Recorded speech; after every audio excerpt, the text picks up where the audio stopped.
Okay, so welcome everyone to our webinar on cannabis banking. This one is all about cannabis banking with Michael O'Neill from Safe Harbor Bank in Colorado. Before we get started, I'm just going to do some routine housekeeping things. Number one, you can feel free to put your questions. If you have questions that come up, you can put them in the Q&A box, and then I will clear the Q&A box when we get to the end. So I'll go through and read all of the questions and make sure that I get it all cleared out and get all the questions answered.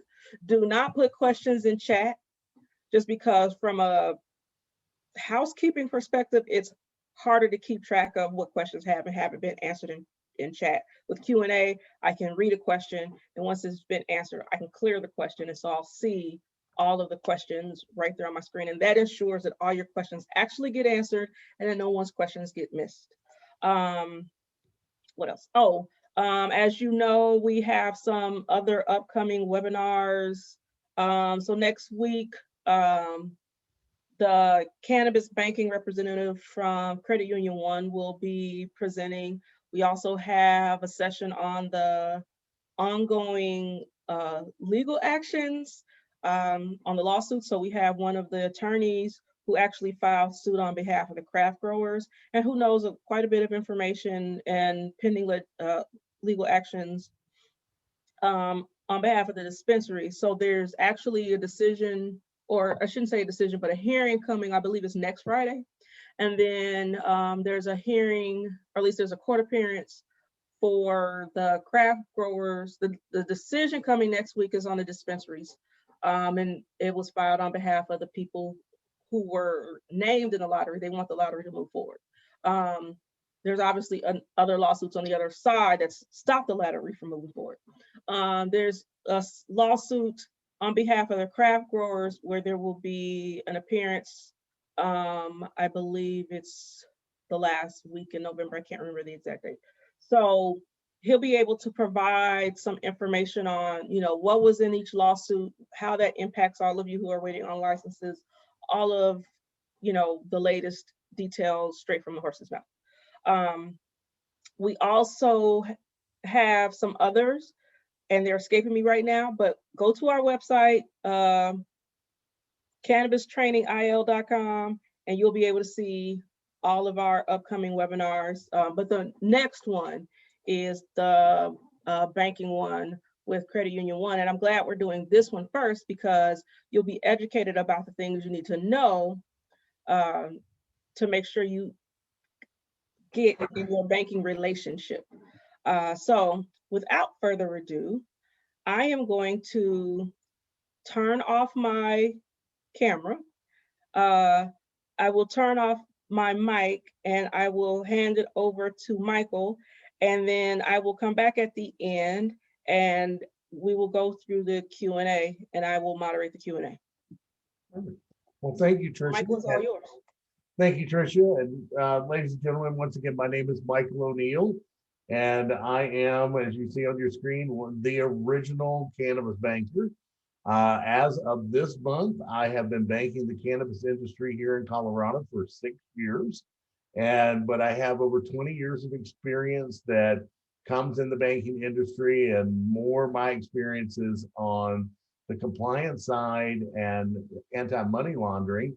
So we're going to use some terms today that you're going to talk about. We're going to look at some of the things, some of the myths of cannabis banking. We're going to look at why banks are sort of hesitant to get involved with this.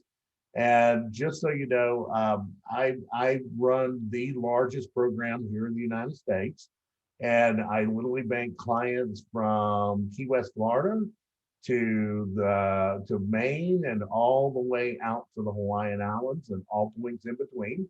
And so it's one of these things that I'm really thrilled about with my work and what I do. And I'm just glad I can give you some information that will hopefully help you understand why it's difficult to get a bank account and the importance of keeping your bank account. So the first thing I want to tell you is legal disclaimer. Look, cannabis, marijuana, however you want to call it, is still illegal under the Federal Controlled Substance Act. Banking this industry is still illegal under the Money Laundering Control Act of 1986, specifically sections 1957 and 1956 and 1957. And that codification is actually the criminal code for the United States when we deal with this. So just making sure I'm trying to give you some information here today. The great news is I'm not here to sell you anything. I'm not trying to get your business. I'm only here to try to help and educate you today. So please, what we're going to do is about a 25, 30-minute presentation, and then we'll have a question and answer time during that. If you do put your questions up in Q&A, I've got it also posted here. So Tricia and I can stop when I get to an end of a slide and maybe take some questions at that point, but we'll definitely be doing a long Q&A period at the end of this. So with that, let's look at some of the banking myths. So participants are unsophisticated. One of the things is a lot of people look that, when we look at this, it's, when we first started here in Colorado, it was somebody who was growing pot in their grandma's basement and that sort of thing. But what we're seeing as the industry matures here, particularly in the West, that we're seeing high-level recruiting, people from Fortune 50, Fortune 100, Fortune 500 companies that are coming in to run these larger dispensaries.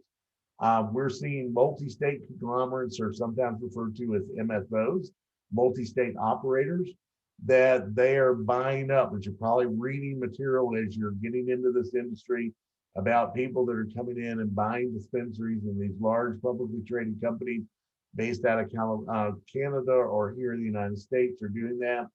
The Safe Banking Act will open up banking. Just so you know, from the standpoint, the SAFE Act will not solve the federal illegality issue. It's still going to be a Schedule I drug. What it does for banks is it relieves us of penalties and provides a safe harbor under the Money Laundering Control Act, specifically in Section 1957, which says banks won't be prosecuted for taking cannabis dollars. Bank Secrecy Act and Anti-Money Laundering, BSA, AML, and FinCEN. And FinCEN, just so you know, we're going to talk a little bit about that, is the acronym for the Financial Council of, God, I'm going blank here. Sorry. So anyway, FinCEN is the legal arm for the U.S. Treasury that oversees all the anti-money laundering laws here in the United States. The BSA rules are not going to stay that way, and cannabis will still be specialized like money service businesses. Additionally, all financial institutions will do this. There are many start, but many exit, okay? They test, but never launch. Just so you know, our program, which I'll tell you about here in a little bit, we started with 10 clients, and I have almost 550 now that we started with that. And from the standpoint that, you've got to grow. We didn't know whether it was going to work or whether it's not going to work.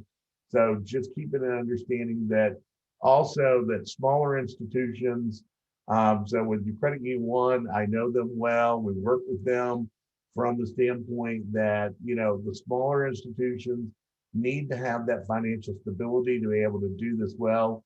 And from the standpoint, the Bank Secrecy Act requirements have never been easy and remains a challenge to all financial institutions that want to look at this. Now, some other myths, cannabis banking can't be done. That's incorrect. There are over 400 financial institutions out there in the country that are currently banking this industry. Now, some of them are, I've got banks and credit unions here in Colorado that have maybe 5 or 10 clients, or you can be like me with almost, 550. So it runs the gamut in what you're looking for, but you've got to do it right, because if you don't do it right, you go to jail. You can lose your charter, and there's some terrible risks that can come to play if you don't do this right. So we're going to talk a lot about compliance, both on the bank side and on the dispensary grow or MIP side. So when we look at this legislation, we'll catch up at some point. Law enforcement cannot do their job without financial accountability. So understand that we do get requests from the IRS, from government, from DOJ that ask about certain things. So be under, big government and the law enforcement is watching not only you, but they're watching us. From the standpoint, banking cannabis leads to prison so far. No banker has ever been prosecuted for banking cannabis. I'm knocking on my wooden desk right now. As once again, you'll see some of the dollars that I deal with. But BSA implemented well is the best practice to measure. All righty. So when we talk about bankers and our reluctance to bank this industry, I like to use the next couple of illustrations to sort of tell you a little bit that as children, we are told don't touch a hot stove. You'll get burned. And generally, we only do that once in a lifetime unless you're really weird or it's accidentally touching that stove top. Well, the same thing has been told to bankers when it comes to anti-money laundering. Don't touch illegal money. And trust me, once again, I can't say this enough that in all reality, selling, manufacturing, distributing, and selling cannabis is still illegal at the federal level. While it's legal here at the state level, that's one thing, but it's still illegal dollars when it comes to federal law enforcement because most bankers think you're going to go to jail, go directly to jail, don't pass go, don't collect $200.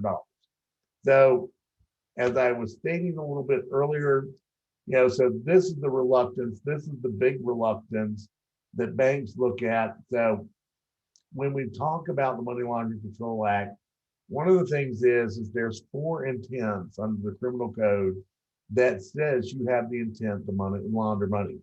And that is, intent to promote the carrying on of a specified unlawful activity, intent to engage in tax evasion or tax fraud, knowledge that the transaction was designed to conceal or disguise the nature, location, source, ownership, or control proceeds that are there, or also designed to avoid transaction reporting requirements.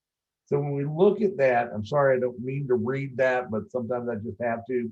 Then when we talk about conceal and disguise, you're going to come across vendors, lawyers that are going to tell you it's okay to hide behind something. Now, a registered DBA on your business is no big deal. But when you're looking at signing up for maybe putting an ATM in your dispensary, or you're going to try to get some sort of card services, and let me just make sure you understand, currently no one except for one company that I know of here in the United States has figured out how to offer Visa, MasterCard, American Express. But there are closed loop systems out there that use debit cards to do so. And that, is an ability to use cards. But what people will tell you is, hey, let's create this identity for you to disguise that you're in the marijuana business. Guess what? That comes underneath 1956 AB 1BI, conceal and disguise. Please do not do that because you'll get in trouble. You've now committed an act that is intent to launder money, and you don't want to do that. You're going to be told by certain people, don't deposit more than $10,000 because you'll get reported to the government. Let me tell you something. I get deposits literally on a daily basis in the 6 figures. Okay. This is going to be reported as part of what banks have to do. Don't be afraid of that. Okay. But the bigger piece is what I'm trying to tell you here on why the perception is to go to jail is the 4 intents have been replaced with a $10,000 threshold amount for each non-aggregated transaction and the requirement that a financial institution be involved in the transaction. What that legal Google Doc says, basically for every $10,000 in funds that I take into a financial institution as the anti-money laundering officer, that I'm now committed a money laundering, criminal act And for every $10,000 that I bring through the door, it carries a 10-year jail sentence and a $100,000 fine. So that's a big way to go around to say, why are banks reluctant in doing this? But that all being said, FinCEN, or the Financial Crimes Enforcement Network, okay, has come out with guidance, and it's called FIN-2014-G as in golf 001. Okay. And it clarifies, it basically says FinCEN Guidance clarifies how financial institutions can provide services to marijuana related businesses consistent with their Bank Secrecy Act obligations. Okay. So from the standpoint in, in regulatory, I'm sure you're learning a lot about regulations as you prepare your license applications or you submitted those. That there's this whole litany of things. Well, the federal government never just gives 6.5 pages of guidance on something like this. So it's also trying to, from a banker standpoint, how do we figure that out? So it has to fit into what's known as what is required in a Bank Secrecy Act program.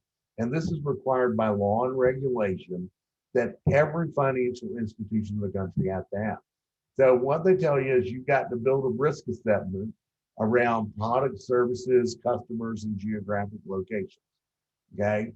Then you have to put together a policy that is sort of overrides all the different aspects of BSA that the risk assessment determines that you need to cover. Then you have to develop appropriate internal controls on top of that, which is considered policies, procedures, systems, that sort of thing. And then you also have to appoint a BSA officer with the appropriate background and give them the resources, i.e. time, people, and capital, to be able to do this. In addition to those items, you have to have an independent audit by an outside firm that comes in and audits you somewhere between every 12 and 18 months, depending upon the complexity of the program that you're running. And then you have to do training on top of that. So to give you an idea, on our internal controls, we have 27 different written procedures to cover different elements of our Bank Secrecy Act program. For training last year for my staff, we did 37 trainings dealing with anti-money laundering or dealing with our own internal controls that we do every single, so that's twice a month at a minimum. Plus we attend conferences, plus we do webinars as we try to make sure that we're getting all this up. So what that plays into at a financial institution is a culture of compliance. And what I tell everybody about the Safe Harbor Private Banking Program is I run a compliance program that banks the cannabis industry, not a cannabis banking program that is compliant. I know that's a play on words, but it is a major difference from my perspective because we deal with ethics, we deal with integrity, we deal with honor, doing the right thing, and while we do that, that plays into my team. So this will give you a little bit of an idea after 6 years. I currently have 544 clients. I have 20 employees. All of us have national certification of some sort dealing with the Bank Secrecy Act. And I have 3 people on my team, which are CAM certified or certified anti-money laundering specialists, which is an exam that we pay about $2,000 to be able to do the study for and take the exam. Takes about 2 months of class and studying to be able to pass that. And only 2 out of 3 people that take it the first time pass. And it's a proctored exam that takes 4 hours to complete and has 200 questions. Now, when we look at business oversight, I have over 300 retail stores that I look over, 300 grow facilities, 106 manufacturing facilities, and 23 distribution companies and counting. But going back to the reporting process, I file somewhere between 500 and 1,000 reports every month with the government based on currency transaction reports. So these are the reports that we file for deposits greater than $10,000. Plus, if you go in and you read the FinCEN guidance, there are some special suspicious activity reports, which are nobody can tell you that they got filed. So while it's secret that we file them on people, it's not a secret that we file them based on the regulation. Okay. So understand that there's a lot of reporting that goes on behind the scenes about your activity. Now, to give you an idea of what sort of volume I deal with, last year I banked, just so you know, this is not $2,531.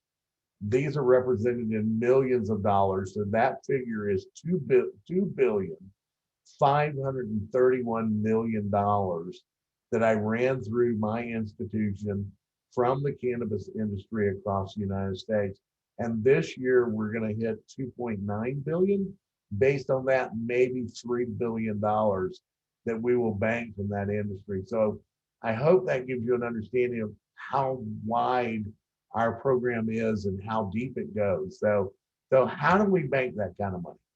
Well, at our montage here at Safe Harbor Private Banking is every dollar is a cartel dollar until we prove differently.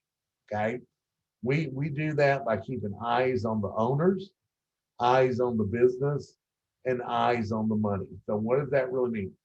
We are not just doing that. You're going to find, pardon me, if you're at a good program, okay, that we are going to be the nosiest bankers you have ever met. Okay.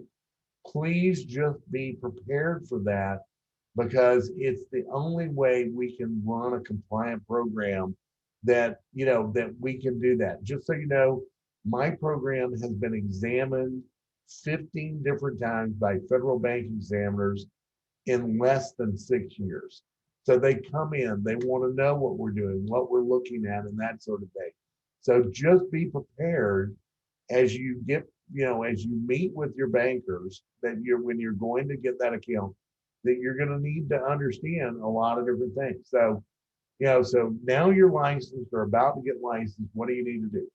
I'm going to tell you that your first thing that you need to run a compliant cannabis company is a state issued license and keeping that license in good standing year to year.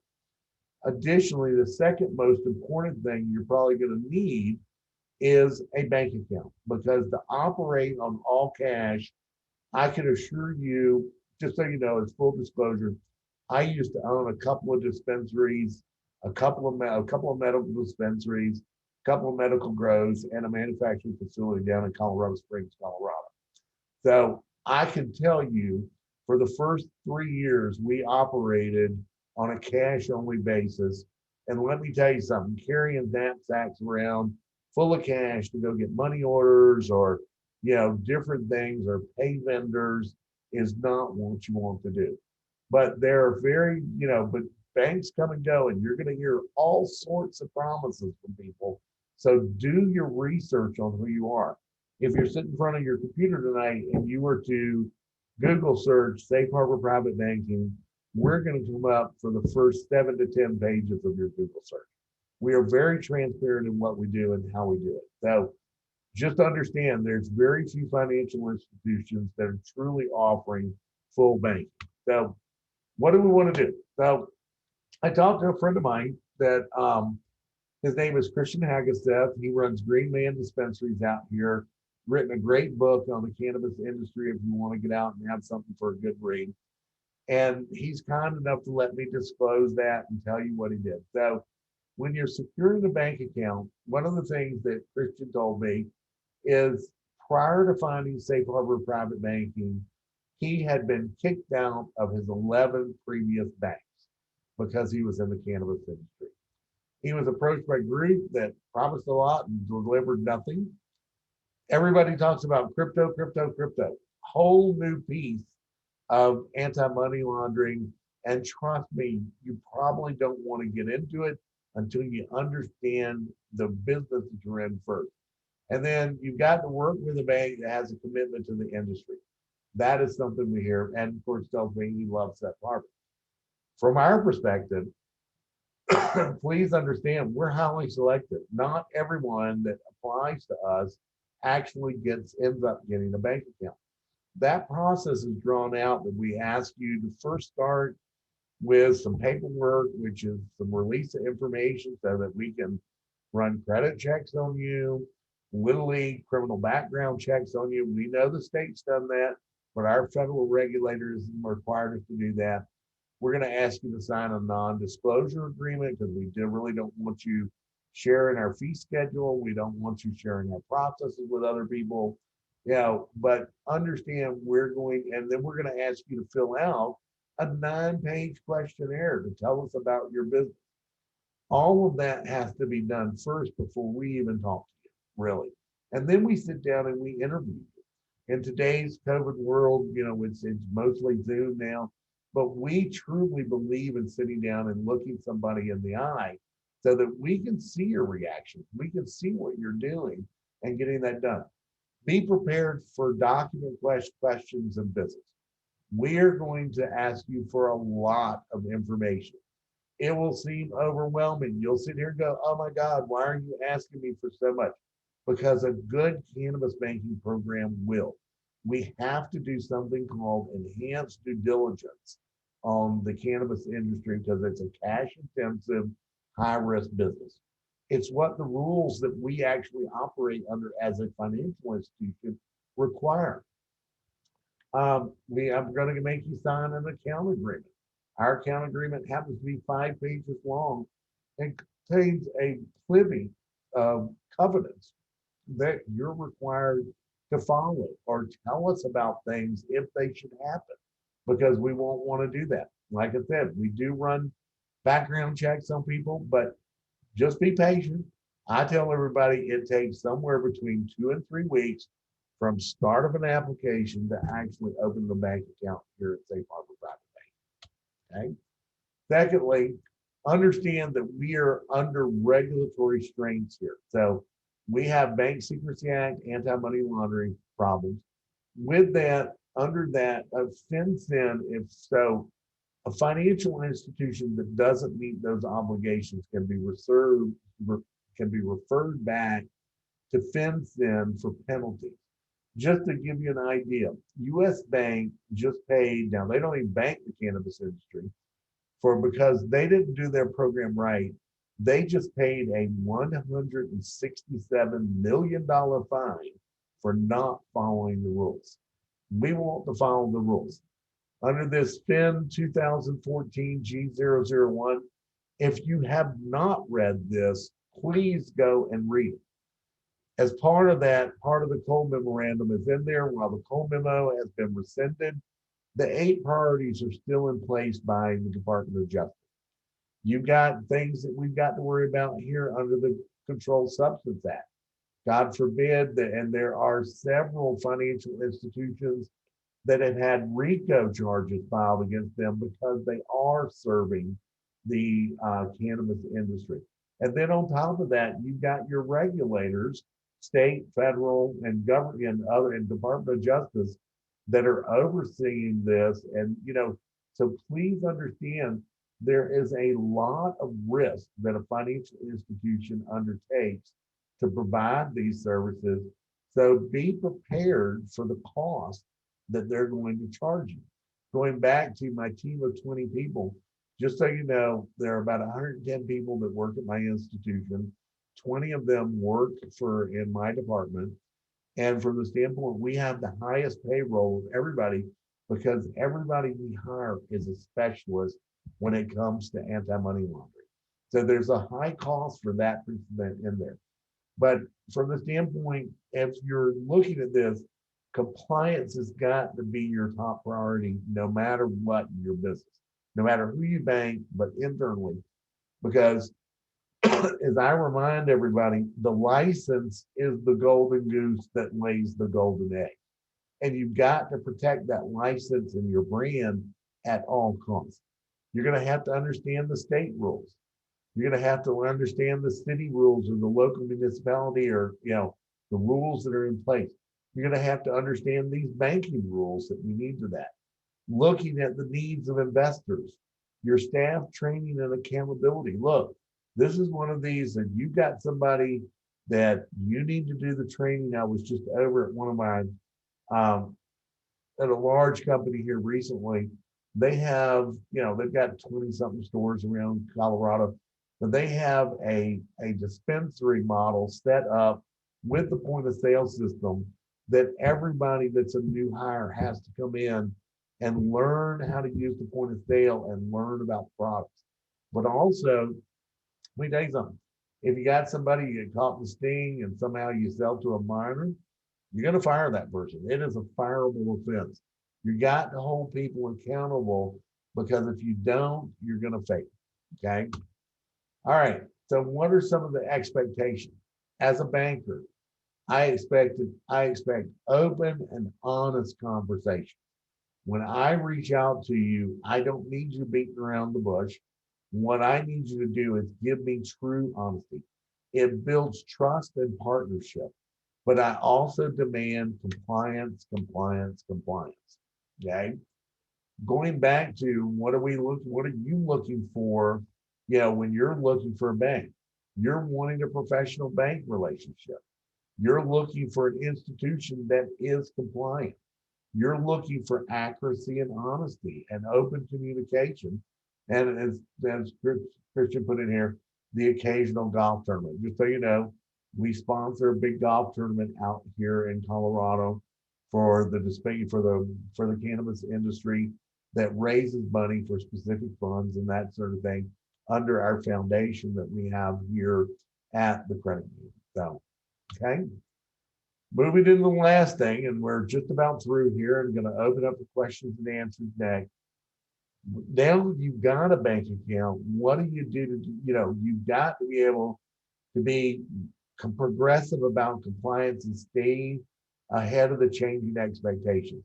The thing you're going to find about running a marijuana company is the regulations are going to constantly change, and you've got to change with them. You don't get a choice with that. Once again, we go back to protecting that license and what you want to do. Also understand that poorly run companies don't survive. So if you're just going to do this willy or nilly, this is the business we operated under policies, procedures, and concepts. You're either going to adapt or you're going to wither on the vine. Guess what?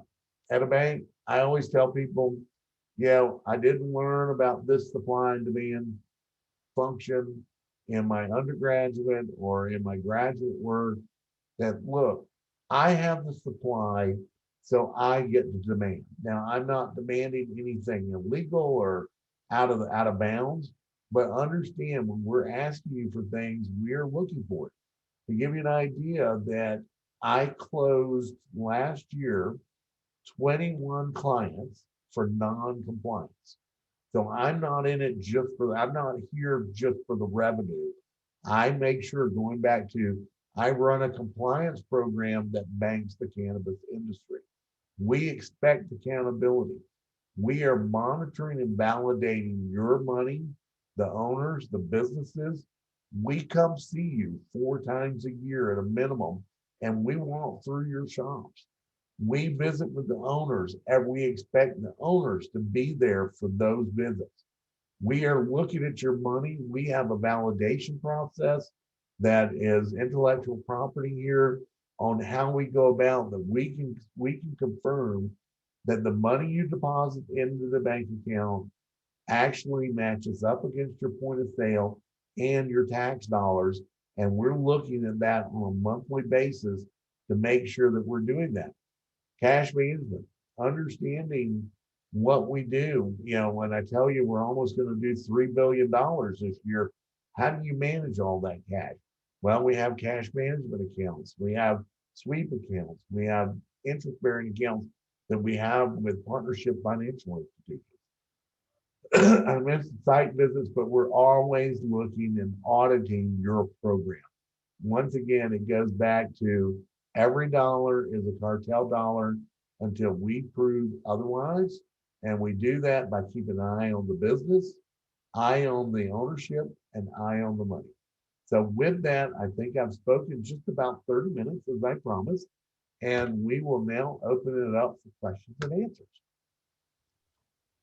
Okay, so there's a question in the Q&A right now. So anyone who has a question, if you haven't typed it yet, please go ahead and get to typing into the Q&A box. So the first question, which is a very simple one, will we get a copy of the presentation?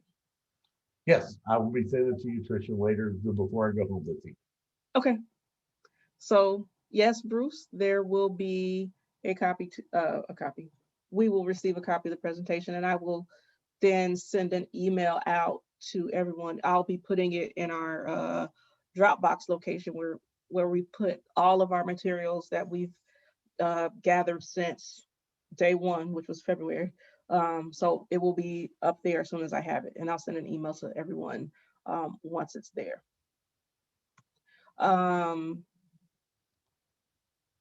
Okay, next question.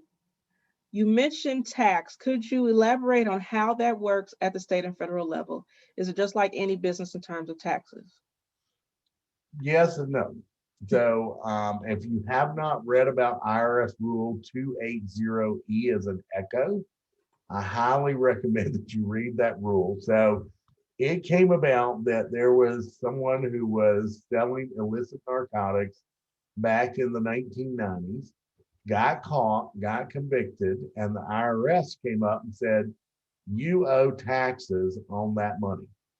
And the guy basically said, well, I don't owe that much because I need to be able to deduct, my business expenses under the rules. And which it went all the way to the U.S. Supreme Court. And they actually agreed with the gentleman who had been convicted of, of narcotics trafficking, but he was able to go back and deduct ordinary business expenses. Under IRS Rule 280E, you are only allowed to deduct cost of goods sold as part of your tax deduction. So that means you don't get a write-off for investments, interest paid, a lot of different things that go into that. So you're going to need a good accountant that's going to help you work with Rule, 280E. On your state level, at least here in Colorado, and I'm assuming it's the same in Illinois, they allow you to deduct those on your state income taxes as part of that because of the large tax that you're already paying, not only in sales tax, we have normal sales tax here, but recreation or adult use has a 15% excise tax.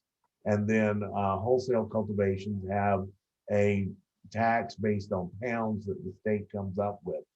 But, there's some different rules. But when I talk about taxes in my presentation, one of the things that the FinCEN Guidance says, are you paying your taxes? So what do? We collect your monthly sales tax invoice, but payment, but not the payment itself, but the paperwork showing that you paid your sales tax that month. Now you might be in a state that does that quarterly, but here in Colorado, it's monthly. Secondly, we collect your income taxes, your federal income taxes at the end of every year as part of our annual due diligence on a client. And we're comparing that to a lot of the financial data that you provide us through the year. So a lot of different things there. I'm not a tax attorney, so I'm not giving you tax advice. So I tell you to go find a CPA that works with the cannabis industry. And I'm not talking about just has one or two clients. Find somebody, look for those resources to be able to get that. And I will add to that, we do have, that is the other webinar we have coming up. It's about taxes, accounting, and legal issues. So I can't remember the date on that. I think it might be the 19th. But it's out there. So that is another webinar that we have coming up. That was the one I couldn't remember. All right, the next question. I love this, you're laughing at it already. Now that you have so successfully scared us silly, how do you propose we cost effectively establish a successful cannabis banking compliance program? Well, it's a great question. And I'm sorry if I scared you silly, but I'm opening your eyes to the reality. The thing is, fine, I'm just saying, the folks that are going to come see you next week are in the industry. I know their program. They are great people to work with. There are quite a few other financial institutions in your state that are offering services. A lot of times right now, it's going to be word of mouth.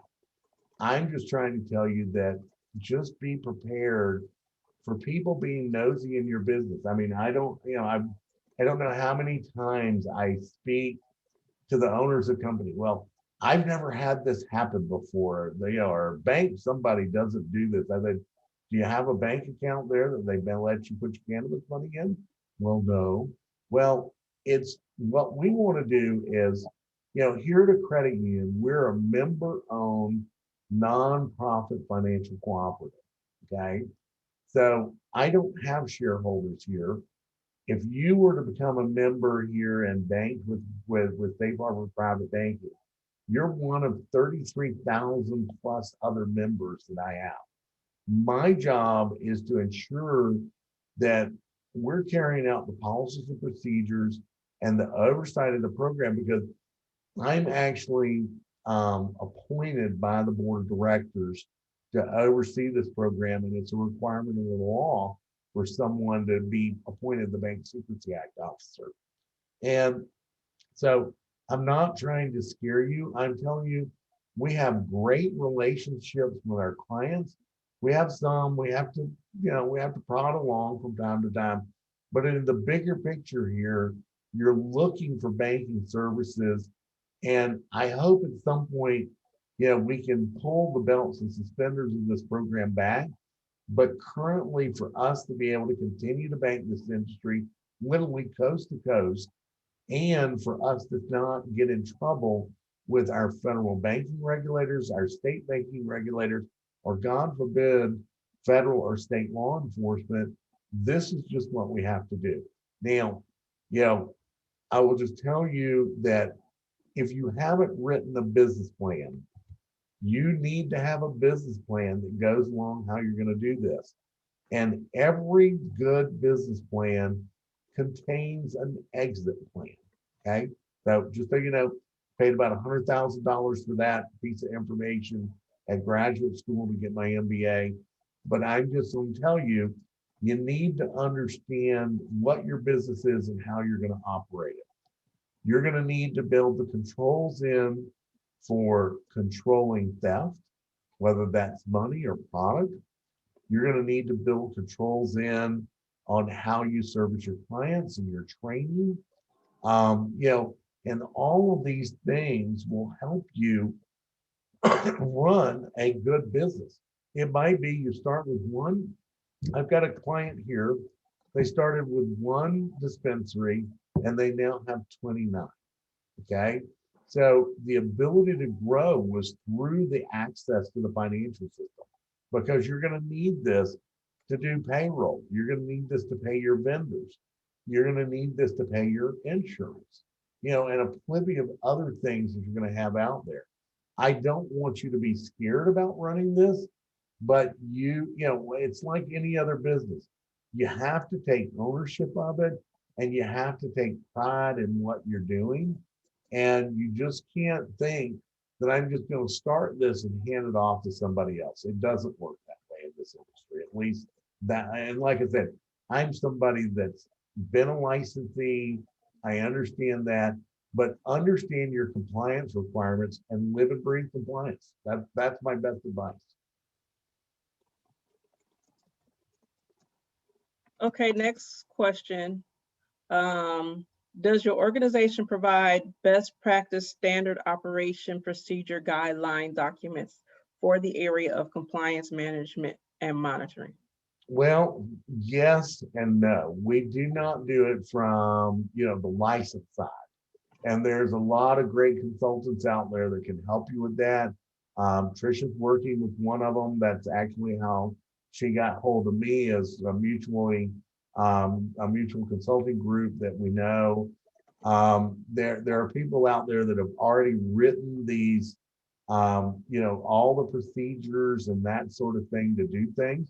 But just because they wrote them, I always tell everybody, a procedure is great, but you have to customize it for your specific shop. whether that's a grow, a dispensary, or a manufacturer. You've got to understand what that is. But the bank will help you understand the regulatory compliance when it comes to banking. We're not going to send you to banking school. We're not going to want you to get into anything, but we provide you with documentation that does help. So, but once again, not from the compliance side as it pertains to your license. Okay. There are no other questions right now. Okay. I have a question that came up to my mind, and part of me is killing time because I know there will be other questions. This always happens. So, but one of the questions that I have, looking at the example that you showed us of the client that had, gotten kicked out of 11 banks before coming to you guys, you mentioned when you were talking, okay, so you had some people that you had to invite to leave because of their non-compliance. What are some other reasons why banks have actually kicked some of their clients out of the bank, their cannabis clients? Well, I'll just give you an example. Something that comes straight to mind, Tricia, is I know a credit union in California that's actually exiting the business. They found that the cost of running the program was not worth the risk that they were taking. So they basically called their clients, and they had about, I don't know, 50 clients, and said, you've got 60 days to move your business somewhere else. So there's an example where somebody offers something, find out that, hey, this is a lot more than what we thought, and and closes their program. From my perspective, generally what happens is it's failure to tell me about something. So one of the covenants in our bank account agreement is if you get a citation from your state regulator for something you've done wrong, you need to let us know. Or from the standpoint, or we'll read about something in the paper that somebody, that they've done something bad. Or a lot of times what it is it's people to fail to give us the documentation that we need to do that monthly, that monthly validation and the quarterly monitoring. So we have a step up program here that we send out an email on the 5th of every month, on the 15th of every month. We send out a second sort of more those are just normal emails to each client, reminding them what our monthly requirements or quarterly requirements are. If we haven't heard from them by the 25th of the month, we actually go over and we send them a not so nice email. And then if we haven't heard from you by the last business day of the month, we actually send you something that says, hey, you've got 2 business days to get this together and get it to us, or otherwise you're going to get a call from Michael. And they generally will move through that.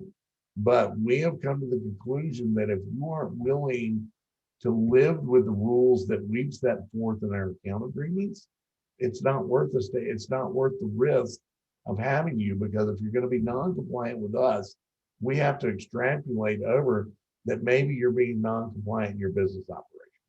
Mm-hmm. Makes perfect sense.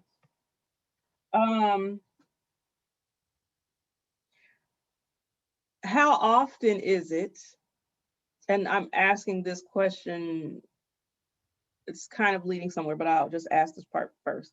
How often is it that a financial institution decides to divest from cannabis banking? Well, I think it really depends on the institution, Tricia. It's not, for us, we're in the process, we're growing right now. So I am adding somewhere between 10 and 15 new accounts per month right now on a 12-month growth spurt. So I've been doing that since May, and I'm going to do it through April of 2021. So we're expanding our program now. So we're not going to be doing that. But like I said, I mean, it happens from time to time. We'll just put it that way. Not as often as it used to back in 2015, 2016. Okay. part of the reason why I asked is because I know that obviously this has happened. And one of the other financial institutions that they attended one of our networking sessions talked about, one of the things that they do, they don't necessarily hold all of your money. They kind of act as a compliance go-between between a financial institution and the client. And so your money may actually be in multiple banks, but they are the face of the banking relationship. Right. And that's a different model than what we run. So that's basically someone who has come up with a cannabis banking model where they're not the actual financial institution. Okay. Where I'm I hold a charter to be a financial institution here in the state of Colorado. What they're doing is they go, I'm assuming it's somebody probably like Green Check or something like that, or yeah. It was Dama Financial. Okay. All right. So from the standpoint, what they've done is they basically created the team that I have, and then they contract with the financial institution, and they do fee sharing. So a lot of them share about 10%. I don't know whether it's gross or net or whatever it is, but that way. But the thing that I always remind people of in the compliance industry, and particularly when it comes to anti-money laundering, that a board of directors can outsource the authority to do that for them, but they can never outsource the responsibility if that company's not doing something right. And I'm not trying to indicate they are or are not, but from the standpoint, they don't have the same regulatory right that a financial institution does when they're just running a normal. Okay, good information. And the other reason why I brought that up was because I also know just in some research that had come up concerning Credit Union One, and I don't think it's an issue here in Illinois, but I do know, like I had read somewhere, I think it was last year, that they closed all of their locations in Alaska. And so, so when people go in, and I'm here to serve the people that are on this line. I don't have any, affiliation with any of these banks or institutions. And so this is the type of research that I would have been doing myself if I were in this business getting ready to possibly start a financial relationship with someone, right. And I'm wanting to know, like, okay, well, is this a common thing that a bank might close all of its locations in the state? Now, in the case of Credit Union One, I know they're headquartered in Illinois. So the likelihood of that happening in Illinois is probably a whole lot less than Alaska. But we all have to do our due diligence when we start talking about our businesses, because, for you guys that are on the line, I know you spent a lot of time and resources doing all that you can to get your license. And the last thing that you want to have happen is, you're chugging along and then all of a sudden you get one of those calls that says, oh, by the way, you got 60 days to find another bank. Right. And so go ahead. Yeah, please. I'm sorry. I thought you were done. Please.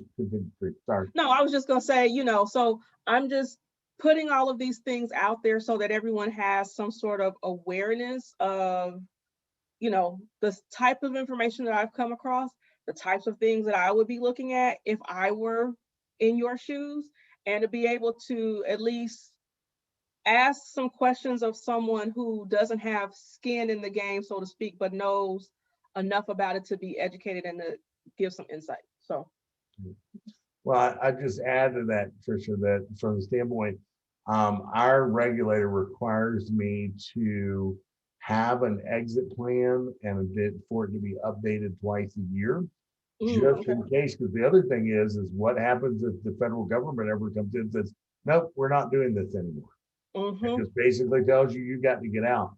So I have an exit plan because I have to distribute so much capital out that would take about 140 days for me to actually complete from start to finish. Wow. Okay. So, okay.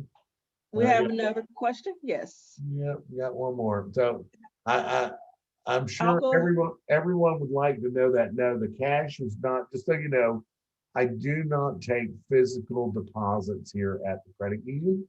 So we use courier services that have vaulting facilities, and the rest of it, well, we spend a lot of time and money figuring out. So I won't share my proprietary information with people, but I can assure you what we do is absolutely legal, but it just takes a little finagling to be able to get it. But money, I can assure you, while I bank in multiple states, as I said, across the country, money never crosses state lines except for in a couple of circumstances. And it's permissible in those states to do so. Okay. Are there any other questions? And I'll go ahead and type the answer.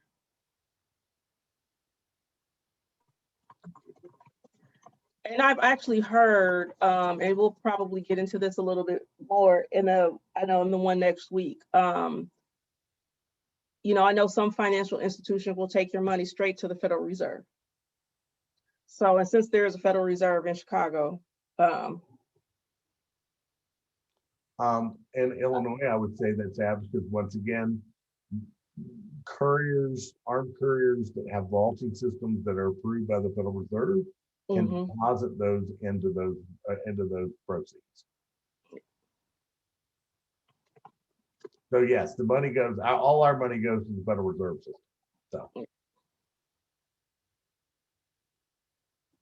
So okay, well, without any other questions, then I'll say this because this always happens to me. I'll say one last call for questions, because it usually happens that as soon as I think that I'm done with questions, that somebody types one. So I want to thank you, Michael, for taking the time to do this, especially considering that you're not doing business in Illinois. This is not a ploy to get clients or, a marketing call. That this was purely educational. So I really do appreciate that. And also share with you, I was talking to an attorney here in Illinois last week, and when he asked about some seminars I had coming up, and I mentioned this one with you, and he's like, "Oh, Safe Harbor, that's the OG of." I knew you'd appreciate that. How about the OC? OCB. Yeah.